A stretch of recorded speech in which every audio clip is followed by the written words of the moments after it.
మనకు దేవునికి ఏముండాలంటే ఎవరో ఎంతో సహాయం చేస్తేనే మనం ఎంతో వాళ్ళకు రుణపడి ఉన్నామని అంటాం. మరి దేవుడు ఇంత సహాయం చేస్తున్న దేవునికి మరి ఇంకెంత రుణపడి ఉన్నాం? ఎవరైనా మేలు చేసిరనుకో, అబ్బా నేను వాళ్ళకి జీవితాంతం రుణపడవలసి వస్తుంది, రుణపడి ఉన్నానంటాం కూడా, అనుకుంటాం కూడా. అనుకోమా, ఎవరో మేలు చేస్తేనే వాళ్ళకు రుణపడి ఉన్నాము, మళ్ళీ నేను ఏం చేయాలి అని ఒక తాపత్రయము, ఒక ఆశ అనేది లోపల వస్తుంది. మళ్ళీ నా వంతు పని నేను వాళ్ళకి ఏం చేయాలి అని ఒక ఆశ అనేది లోపల కూర్చుండిపోతుంది మనిషికి. ఎందుకంటే వాళ్ళ దగ్గర మనం మేలు పొందినాం, ఖచ్చితంగా వాళ్ళకు మనంత పని మనం ఏదైనా చేయాలన్నంతవరకు అది తాపత్రయం అట్లా ఉండిపోతుంది. ఒకవేళ ఇంకా ఎక్కువ మేలు పొందుకోవడం, అది ఇంకా చేయాలన్నట్టుగా ఉంటుంది. మరి దేవుడు 24 గంటలు మనం ఇది ఎంత కృప చూపించాడు. 365 రోజులు ఈ సంవత్సరం అంతా కాపాడాడు. ఎన్ని రోజులు? 365 రోజులు దేవుడు మనలను, మన పిల్లలను, కుటుంబాలను ఎక్కడెక్కడ రోడ్డు మీద వెళ్తున్న ప్రతిసారి దుష్టుడు కింద పడేయాలని చూసినా, అపవాది పట్టుకోవాలని చూసినా, ఎన్నిసార్లు మోసాలు చేయాలని చూసినా, మనుషుల చేతికి చిక్కకుండా, సాతాను చేతికి చిక్కకుండా దేవుడు ప్రతి క్షణం కాపాడిండు. ఇదంతా ఆయన కృపనే. మహోన్నతుడా, నీ నామమును కీర్తించిన, ఉదయమున నీ కృపను, ప్రతి రాత్రి నీ విశ్వసత్యను, 10 తంతల స్వరమండలంతోనూ, గంభీర ధ్వని గల సితారతోనూ, అంటే ఆయన చేసిన మేలనంట రాత్రిపూట ఏం చెప్పాలి? నీవు చేసిన, నీవు చూపిన, ఒకసారి చెప్పండి కూడా చెప్పండి. నీవు చేసిన మేలకు, నీవు చూపిన, నీవు చేసిన, నీవు చూపిన వందనం.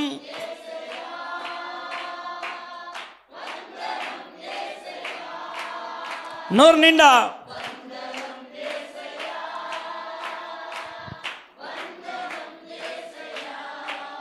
ఆమేన్. ఇది రాత్రిపూట చెప్పే మాట. ప్రతిరోజు రాత్రిపూట, ప్రతి ఉదయకాలమేనండా నువ్వు చూపించిన కృప. అయ్యా ఈ 365 రోజులు రోజు నాకు ఒక కృపనిచ్చావు. ఈరోజు ఆ కృపలోనే నేను కట్టబడ్డా. నేను స్తోత్రం కలుగును గాక. ఆ కృప ఎలాంటిదనంటే, యోనా గురించి చెప్తాను. యోనా అందరూ అనుకుంటారు భయంకరమైన పరిస్థితి. దేవుడు చెప్పిండు నినివే వెళ్ళు అనేసి. కానీ ఆ నినివే పట్టణంలో వస్తున్న మంచోళ్ళు గారు, కోపిష్ఠులు, గర్విష్ఠులు, వాళ్ళ చేతికి చిక్కినమా వాళ్ళు ఎవ్వరు మాట వినరు. ఇప్పుడు ఇంతెందుకు, కొన్ని భయంకరమైన పరిస్థితిలోకి ఎవరన్నా శత్రువులు ఉన్నారనుకో, అక్కడ వెళ్ళమని అంటే వాళ్ళు మంచోళ్ళు కాదు, వాళ్ళ దగ్గరికి మనమే వెళ్తాము అన్నట్టుగా ఒక రకమైన ఇది వస్తుంది. అలాగా యోనా కూడా వాళ్ళ ముఖరూపాలు చూసి వాళ్ళు క్రూరమైన మనుషులు, అలాంటి వాళ్ళ దగ్గరికి పోతే వాళ్ళు నా మాట వినరు, ఎవరు కూడా మాట పట్టించుకోరు అని చెప్పి వాళ్ళ గురించి ఆలోచన చేసి ఆయన ఆ స్థలంలోకి వెళ్ళకపోతే, మీకు అంతా తెలిసిన స్టోరీ నేను చెప్తున్నా, తెలియదని నేను చెప్తలేను. ఆయన ఇక్కడ వెళ్ళమనకుండా దేవుడే చెప్పిండు కదా, నేను నీకు తోడే ఉంటాను, నువ్వు వెళ్ళు, నేను చెప్పింది నువ్వు వాళ్ళకి చెప్పు. ఏం చెప్పాలనంటే వాళ్ళ గర్వాన్ని అణుచుకోమను, తగ్గించుకోమను, తమను తాము తగ్గించుకొని ప్రార్థన చేస్తే నేను వాళ్ళ మీద వాళ్ళు చేసిన క్రియలను బట్టి నాకు చాలా కోపం వస్తుంది, వాళ్ళని మొత్తం నాశనం చేయబోతున్నాను, ఆ పట్టణాన్ని నేను మొత్తం తీసేస్తా అని చెప్పి దేవుడు ఒక సందేశాన్ని ఇస్తే, నువ్వు చెప్పిన మాట నేను చెప్పిన దేవుడు కొడతాడంట, మిమ్మల్ని చంపేస్తాడంటానంటే నన్ను చంపేస్తాను ముందు, నేను ఓనని చెప్పి యోనా భయపడి దేవుని వాక్యాన్ని చెప్పకుండా తర్షీషుకి వెళ్ళిపోయాడు. ఎక్కడ వెళ్ళిపోయాడు? తర్షీషుకి వెళ్ళిపోతే, ఇప్పుడు మీకు బాగా తెలుస్తుంది కదా, తర్షీషు దగ్గరికి వెళ్ళాక కొద్ది దూరంలోనికే దేవుడు వెళ్ళమన్నది ఎక్కడికి చెప్పాలి? నినివే. కానీ వెళ్తుంది ఎక్కడికి? తర్షీషుకి వెళ్తున్న ఆయనకు ఆ ప్రజలందరూ వాళ్ళందరూ భయంకరమైన పరిస్థితిలో ఉండరు. వాళ్ళందరికీ చెప్పడానికి ఈయన ఒక్కడే అవసరం దేవునికి. ఈయన నేర్పరచుకుండు దేవుడు. ఈయననే భయపడుతుండు. సముద్రంతో దేవుడు మాట్లాడుతుండు. దేంతోటి? సముద్రంతో మాట్లాడుతుండే సముద్రపు అలలు లేస్తున్నాయి. అలలు లేచి పైకి లేచి కొడుతుంటే ఆయన వెళ్తున్న నావ పడవ ఊగుతూ ఇక అయిపోయింది మా పరిస్థితి, చనిపోయే స్థితికి వచ్చేసింది మేము అని చెప్పి ఈ తాళ్ళు అటు లాగుతుండ్రు, ఆ తాళ్ళు ఇక్కడ లాగి వాళ్ళు చేసే ప్రయత్నాలన్నీ చేసి చివరికి పడవలో ఎంత బరువు ఉందో అందుకే బరువును బట్టి పడవ ఊగుతుందేమో అని బరువు తక్కువ చేద్దామని చెప్పి సంచులు ఇప్పుడు మన దయారాం వెళ్ళి కొడుకు చూసినారు. ఇది ఐగుప్తులో జాబ్ వచ్చింది ఆ పిల్లగానికి. ఎక్కడికి? ఐగుప్తులో జాబ్ వచ్చింది. వచ్చి పడవ ప్రయాణంలోకి వెళ్తున్నాడు. నాకు ఫోన్ చేస్తున్నాడు, డాడీ ఇక్కడంతా అట్లా నీళ్ళ మీదనే ఉంటాము, ఆ నీళ్ళ మీద మామూలుగా బరువు లేదు, ఎట్లయితున్నాయంటే అన్ని స్టోరీ చెప్తా ఉన్నాడు నాకు. ఆ నీళ్ళ మీద ఎంత బరువు ఉంటున్నాము, మేము ఎట్లుంటున్నాము, ఏమేం చేస్తున్నాం అనేసి. ఆ నీళ్ళ మీద అంత బరువుతో ఉన్నది, అంత కొన్ని టన్నులు, మామూలుగా వేల టన్నుల ఇప్పుడు మోస్తుండ్రు. అప్పట్లో మామూలుగా కొంతమంది అండి ఆ బరువునే తట్టుకోలేక ఆ బరువంతా తీసి నీళ్ళలో పడేసిండ్రంట. వాళ్ళు తెచ్చుకున్న పప్పులు ఉప్పులు అన్నీ సంవత్సరం పాటు నావలో ఉండాలంట. ఇప్పుడు అన్నం ఎక్కడనంటే ఆయన చెప్తున్నా, నాకు 6 నెలల వరకు షిప్పులే ఉండాలి, నేను బయటికి రానికి లేదు నాకు అని. ఆ షిప్పులో ఉండాలి అతనికి 6 నెలల వరకు భోజనం అనలే, అన్ని వసతులు. వీళ్ళేం చేసి అప్పట్లో ఏం చేసినప్పుడు బరువులన్నీ తీసడానికి కింద పడేసిన, అయినా పడవ ఊగుతూనే ఉంటే చివరికి ఎవరో ఇలా శాపిస్తోడు ఉన్నట్టుండు, దేవుని ఉగ్రత పాలైనోడు ఎవడో ఇక్కడ ఉన్నట్టుండు, వాని కారణంగానే. ఎందుకంటే ఒక్కడు పెండ దొక్కొచ్చిండు అనుకో అందరికి ఏమవుతుంది చెప్పాలి. ఆ పెండ దొక్కినోడు ఎవడు అని అంటాం మనం, ఎందుకంటే పెండ వాసన వస్తుంది, అందరి దగ్గర సెంటు వాసన వస్తుంది, ఒక్క దగ్గర పెండ వాసన వస్తుంది అనుకో అందరికీ పెండ వాసన వస్తుంది. అప్పుడు ఎక్కడికి వెళ్ళి వస్తుంది వాసన, ఎవరది ఇంతే. అట్లా అనేసి ఈయన ఎవరో ఎక్కడో ఒక్కడున్నట్టుండి ఎవడో అని చెప్పి ఆ ఒక్కడిని పట్టుకోవడానికి చీట్లు వేసిర్రంట. ఇలా ఉన్నోళ్ళ పేర్లు అందరి వాడి అందరి పేర్లు రాసిండంట. ఎవరి కారణంగా ఈ పాపం వస్తుంది, ఎవరి కారణంగా ఈ యొక్క నావ ఊగుతుంది అని చెప్పి వేస్తే మంచిగా పేరు వచ్చిందంట, యోనా.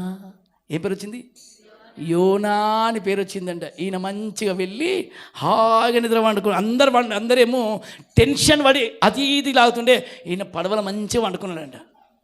పండుకుంటే అందరు వచ్చి తన్నుడు దరిద్రపుడ నువ్వు వండుకునేది లే, అసలు మేమేంది, మా పరిస్థితి ఏమవుతుంది, నువ్వేం మంచిగా వండుకున్నావు, అసలు ఏ ఊరు ఏ వాడ నువ్వు ఏడికెళ్ళి వస్తున్నావు చూస్తున్నావు అంత అలజడి వస్తుందంటే మెల్లగా లేచింది. ఏ ఒక్కడికెళ్ళి వస్తున్నావు తండ్రి నువ్వు ఇట్లా వండుకున్నావు అని అంటే, నాకు తెలుసు ఇది నాతోటే వస్తుందని. ఏమన్నాడు చెప్తలే మీరు, నాకు తెలుసు ఇది నా వల్లనే వస్తుంది అని. అంటే ఆయన ఎవరు? ప్రవక్త. ఆయనకు తెలుసు నేను పోకపోతే ఈ పడవ కూడా దేవుడు ఊపుతాడనే సంగతి తెలిసే ఈ పడవ నొప్పుతున్నది దేవుడు అని తెలుసు. ఎందుకు ఊపుతుండంటే నేను చేసిందే తప్పని నాకు తెలుసు, నేను చేసిందే తప్పని నాకు తెలుసు, అందుకే నా కారణంగానే ఈ పడవ ఊగుతుంది. ఎవరు నువ్వు ఏడికెళ్ళి వచ్చినావు అంటే, నేను జీవం గల దేవుణ్ణి సేవకుని అన్నాడు. మరి ఎందుకు వస్తున్నావు అంటే, ఆయన నన్ను ఒక చోటుకు వెళ్ళమన్నాను, నేను ఆ చోటుకు వెళ్ళకుండా నా ఇష్టానుసరంగా నేను వెళ్తున్నా. మరి దీనికి పరిష్కారం ఏంటి? నన్ను కాళ్ళు చేతులు తీసి పట్టుకొని సముద్రం పడై నేను చచ్చిపోతే అయిపోతుంది మీ పని. ఏమన్నాడు? నన్ను తీసి సముద్రం పడని నేను చచ్చిపోతే మీ పడవ బాగుంటుంది నన్ను. అంతేనంటవా? చూస్తూ ఒక మనిషి ప్రాణం తీయాలంటే అందరికీ ఏమిట్లుంటుంది చెప్పాలి. మనిషి ప్రాణం పోవాలంటే ఎట్లుంటుంది? అందరికీ భయం అయిపోయి, దేవుడా ఓ దేవుడా మా తప్పు లేదు, ఈ మనిషి నీకు విరోధంగా పాపం చేసింది కాబట్టి ఈయననే అంటుండు, ఈయననే మరణాన్ని ఒప్పుకుండు కాబట్టి మా మీద ఈ దోషం లేదు, దయతో మమ్మల్ని క్షమించమని అక్కడ అందరు ఏమైనరు? యెహోవాకు ప్రార్థన చేసిండంట. చెప్పండి ఎవరికి? ఇప్పుడు చూడండి, పడవలో ఉన్న వాళ్ళందరికీ ఏమైంది చూసిండు? ఏమైంది? ఎవరి వైపు తిరిగిండ్రు? ఈయన నమ్మిన దేవుడా. చెప్పండి ఏమంటారు? ఈ తప్పు మా మీద కాదు, ఈయన మీదనే ఈ దోషం మేము ఒప్పుతున్నాము, ఈయనను తీసి మేము పాడేస్తున్నాము, తప్పు మమ్మల్ని ఉంటే క్షమించండి అని చెప్పి ఆ దేవుణ్ణి వేడుకొని ఆయన కాళ్ళు చేతులు పట్టి సముద్రంలో వేసేటప్పుడు మళ్ళీ దేవుడు చూస్తున్నాడు. అంత తమాషా చూసి సముద్రంలో పెద్ద చేప తిమింగలం ఉంటే ఆ తిమింగలాన్ని పిలుస్తున్నాడు, రా ఏ చేప రా, వచ్చి నా కుమారుడు వస్తున్నాడు, ఆయనను జాగ్రత్తగా పన్ను తలగొద్దు. ఏం తలగొద్దు చెప్పాలి. చేప అంటే మామూలుగా ఉంటుంది, తిమ్మంగలం ఎట్లుంటుంది, దాని పండ్ల కింద ఒక మనిషిలో నలిగిన అంటే వాళ్ళు ఎక్కడిదక్కడ కీమకీమవుతారు. అలాంటిది పన్ను కూడా నా కొడుకు తలగొద్దు, జాగ్రత్తగా తిరిగి మింగేయి. అట్లా నోరు తెరిచింది, గుడుక్కున మింగింది. మింగేసరికి లోపలికి పోయిండు. లోపలికి పోయి చచ్చిపోయినాయిగా నేను, దేవుడు నన్ను అటు కాకుండా ఇటు కాకుండా అయిపోయి, ఒకరోజు అయిపోయింది, 2 రోజులు అయిపోయింది, 3వ రోజు వరకు అనుకుంటున్నాను ఆ నీసంతా వాసన కొడుతుంది, చచ్చిపోయినా అనుకున్నాడు. చచ్చిపోయినానికి వాసన రాదు కదా, నాకెందుకు వస్తుంది అనుకుంటున్నాడు. లోపల ఏమొస్తుంది, చేప ఏమిటి అంత చూపకడుపులు ఏముంటుంది. మనం చేపలు తినేటప్పుడు ఏంటుంటుంది, చేతులు 12 సార్లు కడిగితే కానీ వాసన పోదు. చేపల కూర తిన్నారనుకో, వాళ్ళకి ఎట్లుంటుంది చేతులు, గట్టే పాలే ఉంటుందా. ఎవరైనా ఇంట్లో చెప్తే చాలు ఈడు దాకా వస్తుంది వాసన.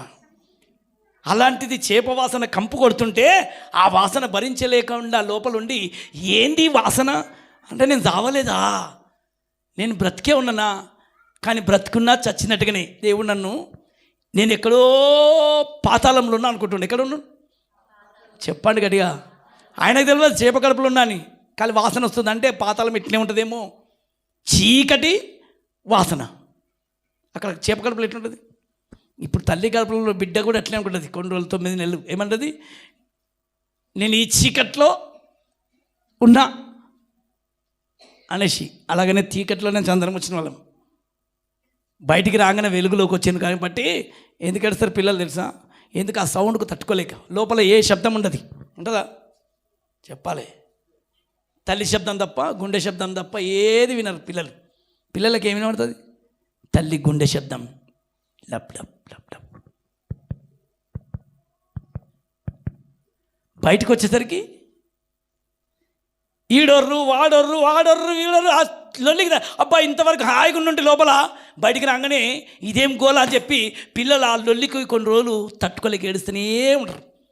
ఆ తల్లి అంటది, నా బిడ్డ ఎందుకు ఏడుస్తుండో ఏమో, నీకేం తెలుసమ్మా, ఇన్ని రోజులు హాయిగా వండుకుని ఉండే, బయటికి రాగానే ఇక్కడ నువ్వు గోల చేస్తేవి, అక్కడ ఆలు గోల చేసి, అంత లొల్లి లొల్లి, అంత చలి వేడి ఏంది ఇదంతా అని ఒకేసారి బిడ్డకు తట్టుకోలేక ఏమవుతారు. ఆ అలవాటుకు మళ్ళీ వచ్చేంత వరకు బిడ్డ ఏడువక తప్పని లోపల కూర్చుండి ఆయన ఏడుస్తుండంట. ఏంది బాధ నాకు, తల్లి గర్భంలో ఇట్లా ఉండనేమో, కానీ ఇప్పుడైతే ఇంకా ఘోరంగా అయిపోయింది, ఈ వాసన తట్టుకోలేకపోతున్నా. దేవుడా నేను చస్తేనేమో నన్ను ఇక్కడికి తీసేసే, ఇంకా నాకు ఒక అవకాశం ఇవ్వు. పాతాళంలో ఉండి మొరపెడుతున్నట్ట. కానీ అది చేప గర్భం కాదు. దేవుడు మరణానికి అప్పగించకుండా చేప అనేది కృప, దేవునికి మహిమ కలుగును గాక. ఏం చేసింది దేవుడు, కృపలో దాచిపెట్టిండు. పండ్లకు తలగకుండా, ఏం తలగకుండా ఆయన ప్రాణాన్ని దేవుడు ఏం చేసిండు, భయంకర మరణంలో నుంచి దేవుడు ఆయనను తప్పించి 3 రోజులే ఉన్నాడు అక్కడ. అక్కడి నుంచి మొరపెట్టుకుని, దేవుడా నువ్వేది చెప్తే నేను అది చేస్తాను ప్రభు అన్నప్పుడు. ఇంతెందుకు, మీకు ఎప్పుడైనా సమస్య వచ్చిందనుకో, అనారోగ్యం వచ్చినా లేకపోతే ఇబ్బంది వచ్చినప్పుడు, అప్పుడు ఏం చెప్తారు మీరు, మామూలుగా చెప్పరు, ఏం చెప్తారు, ఓ అయ్యా వీళ్ళకి బయట పడితే నువ్వు ఎట్లా చెప్తాట్లే, కూర్చోమంటే లేవమంటే లేస్తా, తివ్వమంటే తింటా, తివ్వమంటే పోతా. తర్వాత ఎప్పుడు చెప్పలే, అబద్ధాలు చెప్పండి. మీరు చెప్పిందా లేదంటే, కష్టం వచ్చినప్పుడు ఎట్లుంటుంది అమ్మ చెప్పలే. ఎప్పుడు బాగా కష్టం వచ్చినప్పుడు ఏం చెప్పలే మీరు, कितने जने बताए मुश्किल आए तो क्या बोलते, परमेश्वर तू कैसा बोले ऐसा, बैठो बोलते बैठता हूँ, उठो बोलते उठता हूँ, जाओ बोलते जाता हूँ. మీరు చెప్పండి బ్రదర్స్, ఎప్పుడైనా చెప్పిరా, చెప్పాలి. భయంకరమైన పరిస్థితి ఈ సంవత్సరం కూడా వచ్చిందా, ఎన్నిసార్లు చెప్పారు ఆమేన్. చెప్పగానే వెంటనే చూడండి దేవుడు ఎంత ప్రేమ అంటే, ఎప్పుడైతే ఆ మాట చెప్తామో వెంటనే ఆ సమస్య వెళ్ళిపోతుంది. చెప్పనంత వరకు ఆ సమస్య అట్లే ఉంటుంది. యోనా కూడా చెప్పేసిండు, నువ్వేది చెప్తే అది నేను చేస్తా, నువ్వు వెళ్ళమంటే వెళ్తా, ఎక్కడ వెళ్ళమంటే అక్కడే వెళ్తా అని యోనా చెప్పంగానే వెంటనే మామూలుగా లేదు, నడు చేప డైరెక్ట్ తీసుకపో. అక్కడిక్కడ తీసుకపోకుండా ఉమ్మేయకుండా నినివే పట్టణం పోయిందంట. ఎక్కడ పోయింది అది చెప్పాలి, నినివే పట్టణం పోయి నోట్లకెళ్ళి ఉమ్ముడు ఉమ్మేస్తే అది చేప కాదు. ఆమేన్. ఈరోజు నిన్ను కూడా దేవుడు అనేక మార్లు సమస్యలు అనేది నీకు వచ్చినప్పుడు ఇంకొక పెద్ద 3 రోజులు దాచుకుని రోజులు పడక మీద ఉంటావు. ఆ పడక, ఆ గది, ఆ ఇబ్బందులు అనేది దేవుడు కృప. ఆమేన్. యోనాను మోసిన చేపవోలే యేసయ్యను మోసిన వాడుకోవయ్యా, నన్ను వాడుకోవయ్యా. ఆమేన్. వాడుకోవయ్యా యేసయ్యా.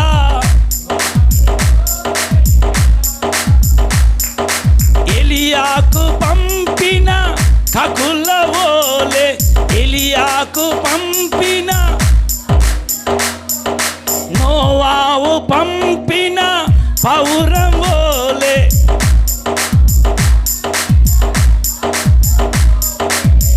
వాడుకోవయ్యా నన్ను. ఓ యేసయ్యా, యేసయ్యా, యేసయ్యా.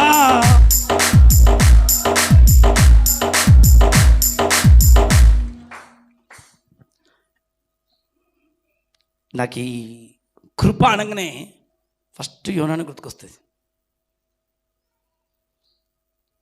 యోనాను మోసిన ఒక చేపలాగా ఈరోజు దేవుడు నిన్ను కూడా ఎవరైనా భయంకరమైన పరిస్థితిలో వచ్చి నీ దగ్గర పడుతుందంటే నువ్వు వాళ్ళని భారం మోస్తున్నావంటే నీవే ఆ కృప. స్తోత్రం కలుగునుగాక. ఆమేన్. ఇప్పుడు ఎవరైనా వ్యక్తిని, ఒక చిన్న పిల్లలుగా, ఒక కుటుంబాన్ని, ఒక సేవకుడిని ఈరోజు నువ్వు పట్టుకొని నిలబెడుతున్నావు అంటే నిన్ను దేవుడు ఒక కృప వలె వాడుకోబోతున్నాడు. చెప్పండి ఏంటిది? నేనైతే ఇది అడుగుతాను. నోవాకు పంపిన పావురంలాగా, ఏలియాకు పంపించిన కాకుల్లాగా నన్ను వాడుకో. చెప్పండి ఎవరికి? అలాగని యోనాను మోసిన చేపలాగా ఒక సేవకుని నువ్వు మోస్తున్నావు అని అంటే దాని అర్థం ఏం తెలుసా? దేవుడు నిన్ను కూడా కృపలో వాడుకుంటున్నాడు.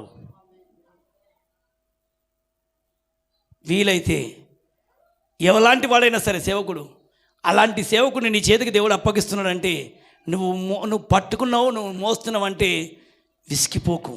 దేవుడు నిన్ను ఒక చేపలాగా సేవకుని పెట్టిండేమో. స్తోత్రం కలుగునుగాక. చెప్పండి ఏం చేయాలి?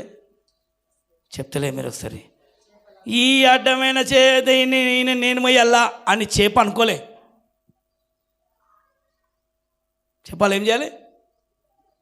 నాకు కూడా కొంతమంది ఇచ్చిండ్రు. ఏది? కొంతమంది సేవకులను. వాళ్ళని నేను మొయ్యాలి, తప్పదు. ఈరోజు మీ చేతికి కొంతమందిని ఇచ్చిండొచ్చు, మీరు మొయ్యాలి. మీకు బాధ్యత ఇచ్చిండు దేవుడు. వాళ్ళు వెళ్ళవలసిన గమ్యానికి చేర్చేంత వరకు మీరు మొయ్యక తప్పదు.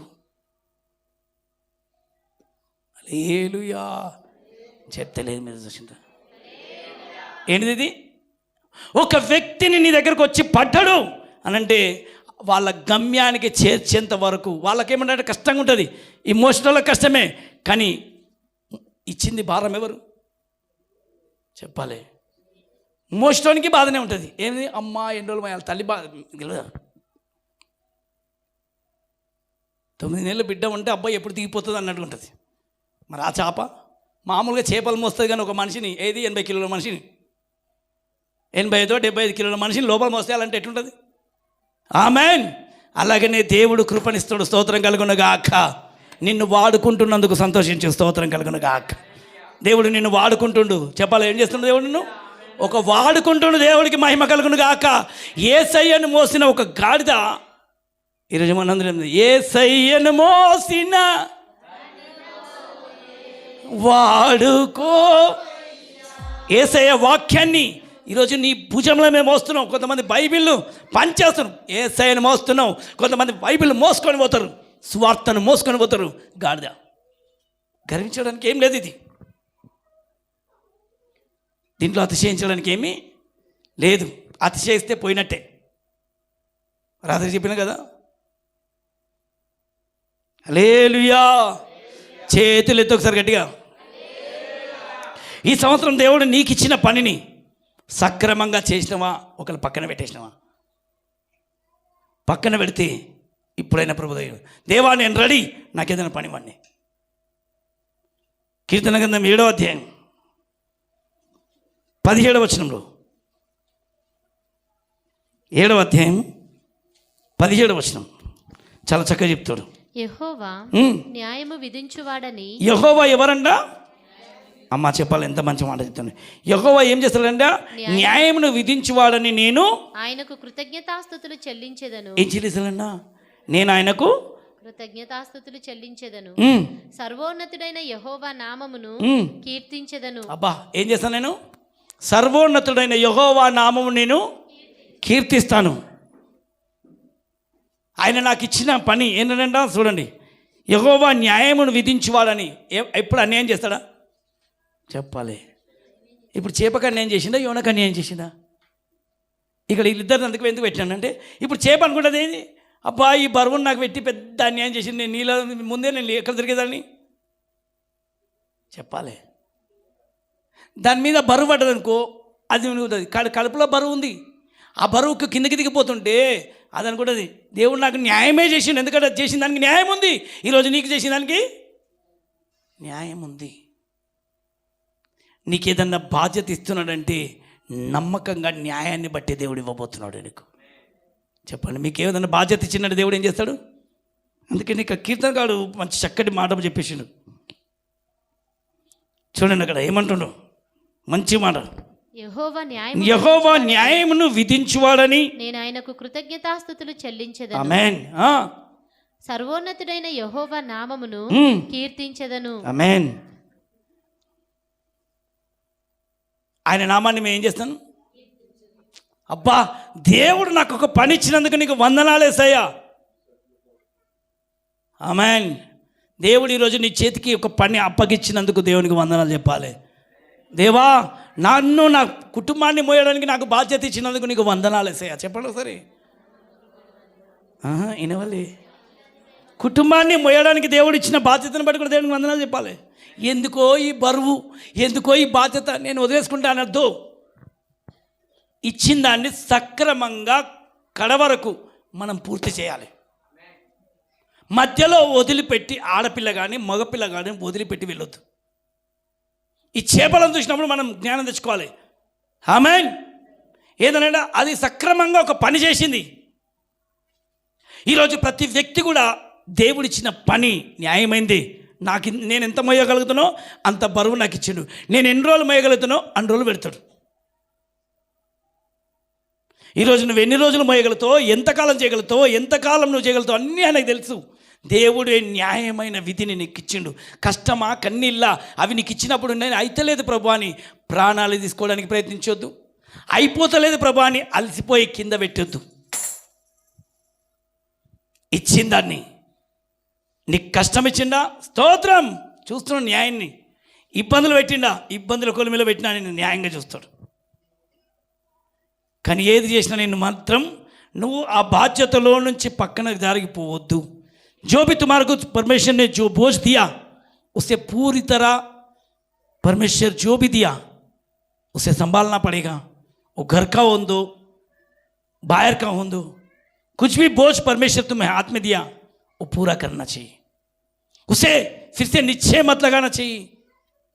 योना को जिस तरह मछली ने पेट में लगा कर चलाया, आज तुम भी उसको देखकर और बुद्धि ज्ञान में चलना करके परमेश्वर ने बताता. Praise the Lord. హల్లెలూయా. చూద్దాం అదే కీర్తనల గ్రంథంలో 33వ కీర్తనలో కూడా ఉంటుంది మొదటి నుంచి. నీతిమంతులారా ఎవరు ఏమని పిలుస్తున్నామా? నీతిమంతులారా యెహోవాను బట్టి ఆనందగానము చేయుడి. ఎవరిని బట్టి చెప్తలేదు. యెహోవాను బట్టి. ఎవరిని పట్టుకొని? యెహోవాను పట్టుకొని మీరు ఆనందగానము చేయుడి. హ్మ్. స్తుతి చేయుట ఆ. యథార్థవంతులకు శోభస్కరము. ఆమేన్ ఆమేన్. స్తుతి చేయుట యథార్థవంతులకు శోభస్కరము. Praise the Lord. సితారాతో యెహోవాను స్తుతించుడి. ఏంతోటి 10 తంతెల సితారతోటి 10 తంతుల స్వరమండలముతో ఆయనను కీర్తించుడి. ఆయనను గూర్చి నూతన కీర్తన పాడుడి. ఆమేన్. ఉత్సాహధ్వనితో ఇంపుగా వాయించుడి. ఇప్పటిదాకా మనకిచ్చిన పాటల్లో ఒకటి కొత్త కీర్తన వచ్చింది ఈరోజు. ఆమేన్. ఆయన చేసిన మేలను బట్టి ఒక హృదయంలో నుంచి ఒక వేదన అనే పాట వచ్చింది. అది దేవుడికి మహిమ కలుగును గాక. ఆమేన్. ఆయన చేసిన మేలను తలుచుకుంటే చాలు తన్నుకొస్తాయి కీర్తనలు. ఏమొస్తాయి? లోపలికి వెళ్ళి పాటలు తన్నుకొస్తున్నాయి అట్లా. ఆమేన్. ఎంత మేలు చేసినావు దేవుడా.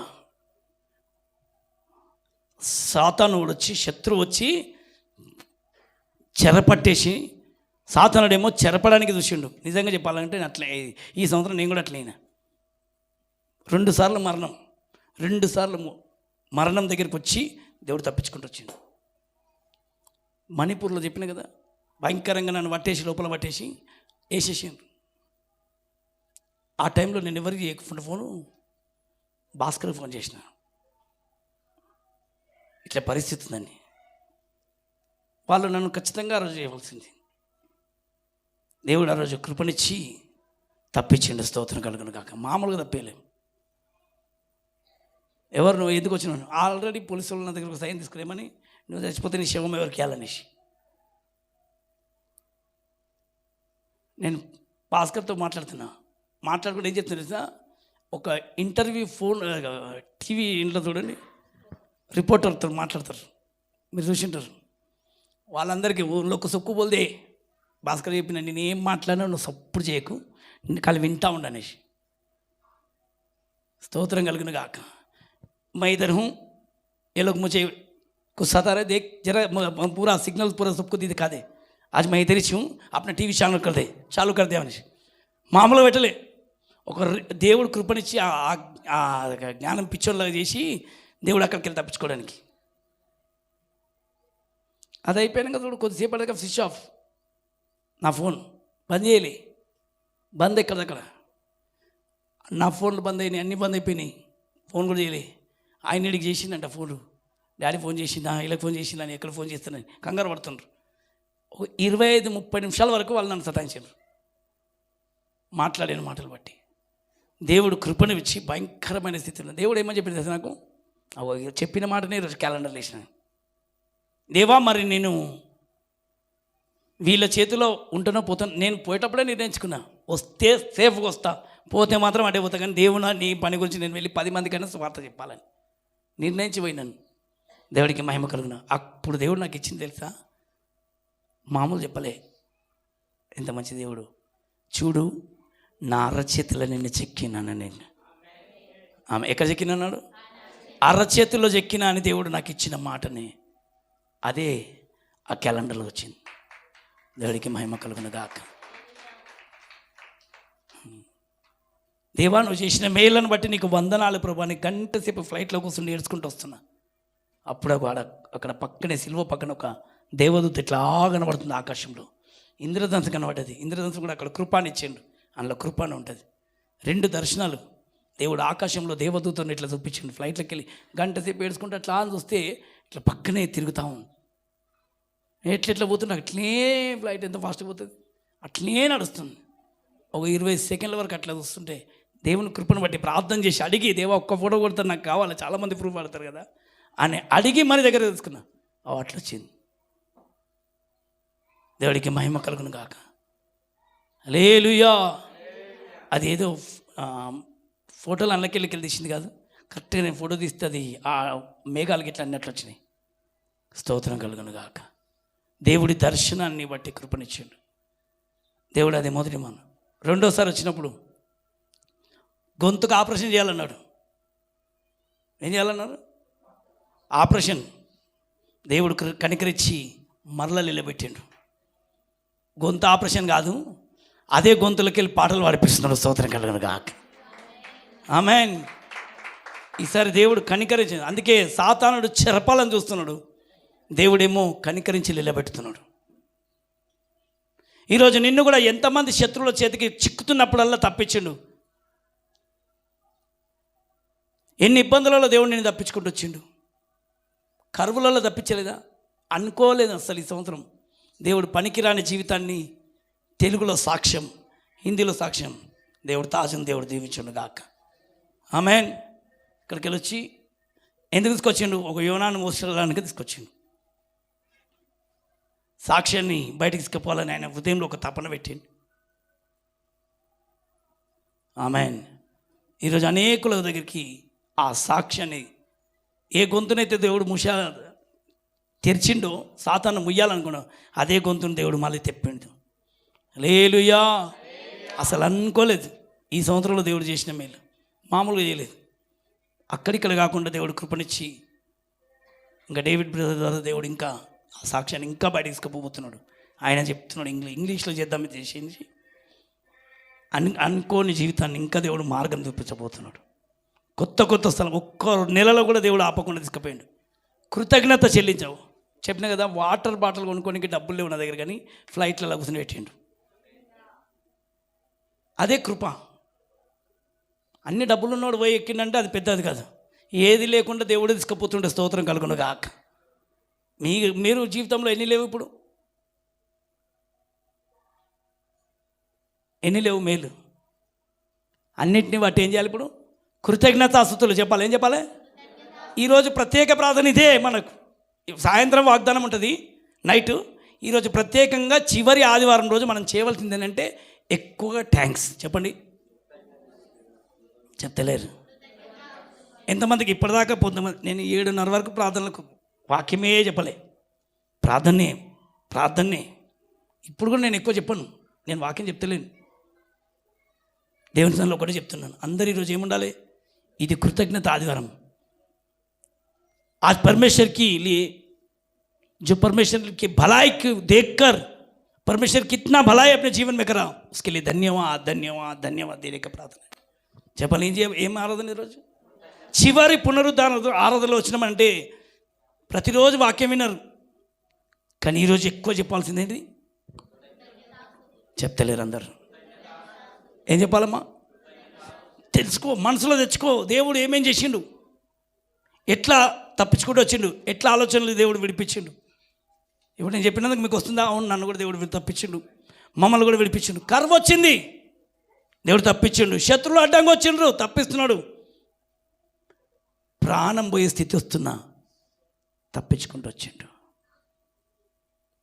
మాట ఇచ్చిండు దేవుడు పోయిన సంవత్సరం, నేను నీకు తోడే ఉన్నాను, నిబ్బరంగా ధైర్యం ఉండు, నేను నీ మధ్యలో నడుస్తానన్నాడు. స్తోత్రం కలుగును గాక. అలాగనే నడిచిండు. స్తోత్రం కలుగును గాక. నడిచిండు, నడిపిస్తున్నాడు. మరి ఈరోజు ఏమి ఇవ్వబోతుండో వాగ్దానం. పోయిన సంవత్సరం చెప్పిండు, వర్షము దేశమంతా మొత్తం నీళ్ళతో నిండబోతుంది అన్నాడు. ఎంతమంది చూసారు? నీళ్ళు వచ్చినాయి అంతటా. ఎక్కడ చూసినా నీళ్ళే చూపించిండు, ఎక్కడ చూసినా నీళ్ళే చూపించిండు. నీళ్ళతో నిండిపోతున్నాడు చూసినాను, నీళ్ళతో. ఇంతేందుకు సల్మాన్ కూడా చెప్పిండు నాకు దర్శనం. నేను ఇక్కడ చూసిన దర్శనము ఆయన ఒక 3 నెలలకు ఆయన చెప్తుండు, అంత బాగా నీళ్ళు వస్తున్నాయి, అంతా ఎక్కడ చూసినా అవి వస్తున్నాయి. నాకు ఎందుకో నీళ్ళు వస్తున్నాయి. భయంకరమైన పరిస్థితి దేశం మీదకి రాబోతుంది, దేవుడు అది చూపిస్తున్నాడు. నాకు ముందు బయలుపరిచింది, దాన్ని చూపిస్తున్నాడు. ఒకరితో పాటు ప్రూఫ్తో సహా ఇచ్చిండు. నీళ్లు నిండిపోతున్నాయి, నిండుతున్నాయి. అనేకమైన వాటి వస్తున్నా వాటి మధ్య మాత్రం సంఘానికి ఏ అపాయం రాదు అని చెప్పించాడు. అట్లే ఏమి అయింది? ఏమన్నా చెప్పండి, ఎవరికి ఏమి కాలే. అందుకు దేవునికి ఏం చెప్పాలి? ఇప్పుడు చెప్పాలి. ప్రాణం తప్పించిన దేవుడికి, ఇండ్లు కొట్టుకపోకుండా తప్పించిన దేవునికి ఆమేన్. చేసిన మేళ్లకు వందనాలు చెప్పాలి. ఆయన చూపించిన ప్రతిదాన్ని నెరవేర్చే దేవుడికి స్తోత్రం కలుగును గాక. చూద్దామా, 31వ కీర్తన 19వ వచనం. నీ యందు భయభక్తులు గలవారి నిమిత్తము. ఎందుకనంటే నీకు ఒక చిన్నదో పెద్దదో ఏముంది మనసులో? భయం అనేది ఉంది. నీతిమంతులారా అన్నాడు కదా, నీ యందు భయభక్తులు గల వారి నిమిత్తం నీవు దాచించిన మేలు. నీవు దాచించిన ఏం దాచిపెట్టినవనా? మేలు. మేలు చెప్పండి అందరూ ఏమేం చేసిండు? దాచిపెట్టిన మేలు ఎంతో గొప్పది. నరుల ఎదుట నిన్ను ఆశ్రయించు వారి నిమిత్తము. ఎంతమంది? 100 మంది ఉన్న ముందు, వాళ్ళందరి ముందు అందరు ఏం చెప్తున్నారు? నా దేవుడు నన్ను కాపాడుతాడు. ఎంతమందికి మాట చెప్పిండ్రు? నరుల ముందు నిన్ను ఆశ్రయించు వారి. ఇప్పుడు ఎంతమంది నరుల ముంగట చెప్పిండు నా దేవుడు నన్ను మేరా परमेश्वर मुझे संभालेगा, मेरा परमेश्वर मुझे संभालेगा करके एक बात अपन बोलते रहते ना, परमेश्वर वही बात को ना देखकर सुनकर अपने को बचाते रहेगा. నువ్వు 10 మంది ముందు చెప్పిన నా దేవుడు నన్ను కాపాడుతాడని, ఆ మాటనే నరుల ఎదుట నన్ను ఆశ్రయించినావు, అందుకు నేను నిన్ను కాపాడబోతున్నాను, మేలు చేయబోతున్నాను. అందుకనే సిగ్గుపడద్దు, నా దేవుడు చూసుకుంటాడు. చెప్పాలి, ఏమన్నాడు? చెప్పాలి, అందరూ చెప్పాలి. నరుల ఎదుట నువ్వు చెప్పినావు, ఒక్కళ్ళ ముంగట, 2 ముంగట, 10 మంది ముంగట, 100 మంది ముంగట, నా దేవుడు ఉన్నాడు, నన్ను కాపాడుతాడు. చెప్పండి ఏమనంటాడు? అలా మంచిగా నరుల ఎదుట నిన్ను ఆశ్రయించే వారి నిమిత్తం నీవు సిద్ధపరిచిన మేలు ఎంతో గొప్పది. అబ్బా, ఎవరెవరైతే ఆయన గురించి మనుషుల ముందు ఒప్పుకుంటారో వాళ్ళ గురించి మామూలు కాదండి, గొప్ప మేలు. అందరు చెప్పండి, ఎట్లా మేలు? మామూలు మేలు కాదు, అదే మేలు. అయ్యా, ఈ రోజు నుంచి మౌనంగా ఉండకండి. ఎవరి ముందైనా సరే ధైర్యంగా నా దేవుడు నన్ను కాపాడుతాడు చెప్తలేరు. చూసిండ్రా?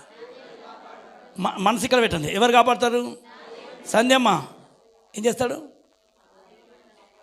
10 మంది ముందు చెప్పాలి. ఎవరి ముందు చెప్పాలి? అందరూ నోడితే చెప్పండి, నా దేవుడు నన్ను చెప్పాలి. నన్ను, నా పిల్లలను, సంఘాన్ని, కుటుంబాన్ని, బాధ్యతలను అన్నీ కాపాడే దేవుడు నాతో ఉన్నాడంటే ఆ మాట దేవుడు విని నరుల ముందు నన్ను ఆశ్రయించిన చూడు, అందుకు నేను గొప్ప మేలు దాచిపెట్టిన. నువ్వేం చెప్తావా అని ఎదురుస్తాడంట నరుల ముంగట. ఏముంది, ఏం లేదు, అంత పోయేది అని చెప్తావా? దేవుడు చూసుకుంటాడని చెప్తావా? అందుకే ఏమైంది అని అంటే, ఎవరన్నా ఏం బాగాలేదు అనకండి, అన్నీ మంచిగా ఉన్నాయి, దేవుడు చూసుకుంటాడు. చెప్పాలి, ఏమనాలి? మంచి సాక్ష్యం ఇస్తే నువ్వు చెప్పే మాట దేవుడు వింటాడు. ఆ మాటను బట్టే నీకు మేలు వద్దన్న జరగబోతుంది. స్పష్టంగా చెప్పింది అక్కడ. మనుషుల కపటోపాయములు వారిని అంటకుండా. అబ్బా, ఇంకోటి చేస్తాడంట, ఏమన్నా? మనుషుల కపటోపాయములు వారిని అంటకుండా నీ సన్నిధి చాటున వారిని దాచుచున్నావు. ఏం చేస్తున్నావు అయ్యా? దాచి కాపాడేను నీ కృపయే.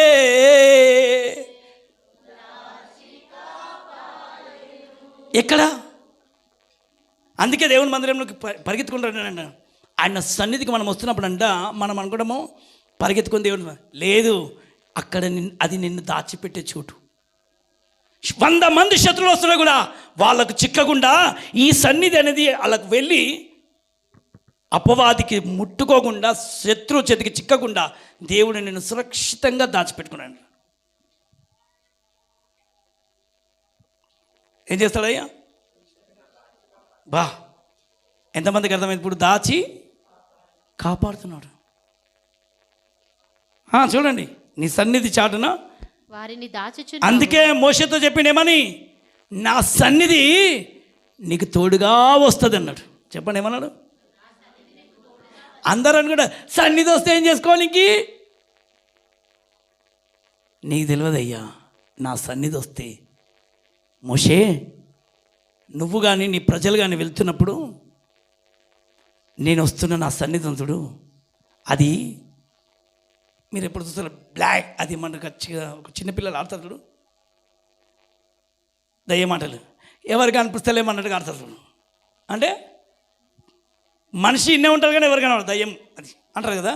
కానీ అట్లనే దేవుడు కూడా సన్నిధి అనేది మామూలుగా ఉండదు. నువ్వు అలాగనే ఉన్నా నీ మీద ఒక మబ్బులాగా గమ్మేస్తుంది. అందరికేమో మబ్బు కనబడుతుంది కానీ నువ్వు కనబడవు. ఇప్పుడు మంచు ఎట్లా వచ్చింది మొన్న, మంచులో ఇల్లు కనబడలేదు కదా. అలాగనే దేవుని సన్నిధి నిన్ను కప్పేస్తే నువ్వు ఏ శత్రువు కంటికి అక్కడక్కడే తిరుగుతాడు కానీ నిన్ను మాత్రం పట్టుకోలేరు.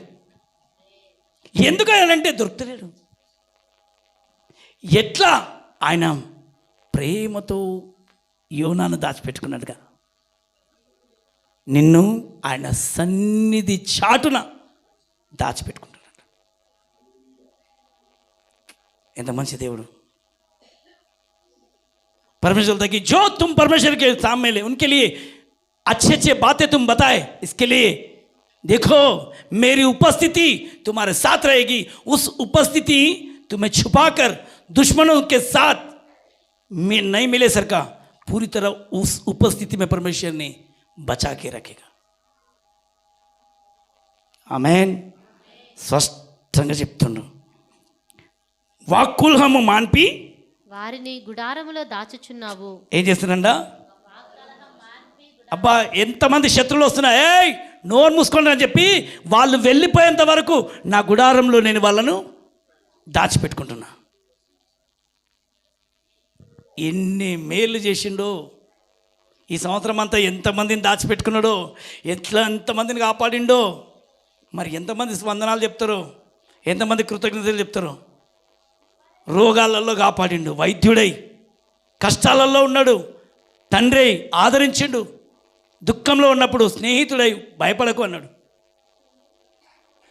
బెదిరిపోతున్నప్పుడు నేనున్నా అని ధైర్యం ఇచ్చాడు ఒక అన్నలాగా, కలవరపడుతున్నప్పుడు కలత చెందకు, నేను ఇది నిశ్చయంగా నీకు దారి చూపిస్తాను.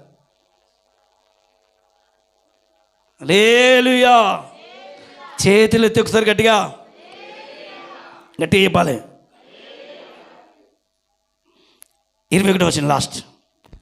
ప్రాకారం గల పట్టణంలో యెహోవా తన కృపను ఆశ్చర్యకరంగా నాకు చూపియున్నాడు. ఎక్కడండా? ప్రాకారం గల పట్టణంలో యెహోవా తన కృపను ఆశ్చర్యముగా నాకు చూపియున్నాడు. ఆయన స్తుతి నొందును గాక. ఆయన మాత్రమే. అదంతా మీరు ఇంటికి వెళ్ళినాక చదువుకోండి, ఎంత చక్కగా ఉంటుందో.